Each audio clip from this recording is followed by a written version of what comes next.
কথাটা তো কোনো অযৌক্তিক কথা না।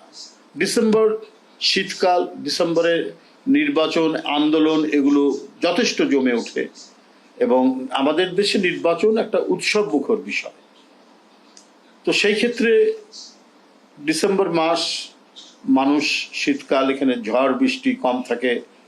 আমাদের এই গ্রীষ্মমণ্ডলীয় দেশের কারণে শীতকালটা এখানে অনেকটাই কমফোর্টেবল, যদি খুব বেশি শীত না পড়ে। তো সেই ক্ষেত্রে আমরা দেখেছি, আপনারা দেখেছেন যে পরিবারগুলোতে, আমাদের সমাজে বিয়ে শাদী সবকিছু হয় এই শীতকালে, কারণ এখানে ঝড় বৃষ্টি কম থাকে, ওয়েদারটা কমফোর্টেবল থাকে, এই কারণেই হয়। এবং অধিকাংশ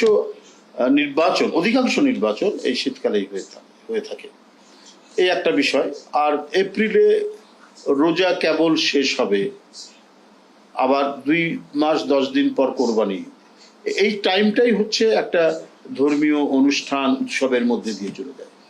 আর এপ্রিলের ফার্স্ট হাফে যদি নির্বাচনের তারিখ হয়, তাহলে তো মার্চ মাসটা তো প্রায় গোটাটাই থাকবে রমজান মাস। তাহলে রমজান মাসে মানুষ এবাদত করবে, রমজান মাসে মানুষ কি বলে যে সিয়াম সাধনা করবে, সারাদিন রোজা রাখবে। সারাদিন রোজা রেখে ওই গরমের মধ্যে কি নির্বাচনী প্রচারণা করা যায়? উৎসবের দুটো দিক, ঈদ এবং রোজা, এই যে ধর্মীয় এই সময় যে অনুষ্ঠানগুলি, এর আমেজ এক ধরনের, আর নির্বাচনী আমেজ আরেক ধরনের।